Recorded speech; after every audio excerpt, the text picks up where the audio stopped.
तर मनोज जरांगे दुपारी 1 वाजता पत्रकार परिषद घेणार आहेत. त्यांचंही लक्ष लागून राहिलेलं होतं या पत्रकार परिषदेकडे. आता मुख्यमंत्र्यांच्या पत्रकार परिषदेनंतर मनोज जरांगे पाटील यांची दुपारी 1 वाजता अंतरवाली सराटीमध्ये पत्रकार परिषद होतीये. गेल्या 7 दिवसांपासून मनोज जरांगे पाटील आपल्या मुद्द्यावर ठाम राहून या ठिकाणी उपोषण करतायत. त्यांच्यावर उपचारही सुरू झालेले आहेत. मुख्यमंत्री एकनाथ शिंदे यांनी आज जी महत्त्वाची ही घोषणा केलेली आहे, ज्यांच्याकडे कुणबी नोंदी नाही त्यांना सुद्धा मराठा आरक्षण मिळणार आहे.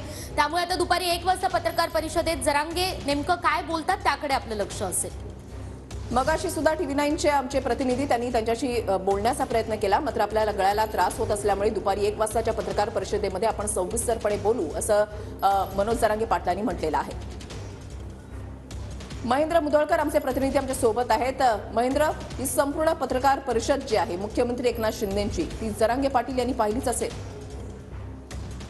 नक्कीच उरुसाले ज्यावेळेस मुख्यमंत्री एकनाथ शिंदे यांची पत्रकार परिषद सुरू होती त्यावेळेस मराठा योद्धा मनोज जरांगे पाटील जे आहेत ते TV9 मराठी जे आपलं वृत्तवाहिनी आहे ते आपल्या मोबाईलवरती ते पाहत होते आणि संपूर्ण पत्रकार परिषद जी आहे ती मनोज जरांगे पाटलांनी बघितलेली आहे. आणि त्यानंतर जरांगे पाटील जे आहेत पत्रकार परिषद संपल्यानंतर ते फ्रेश होण्यासाठी ते गेलेले होते.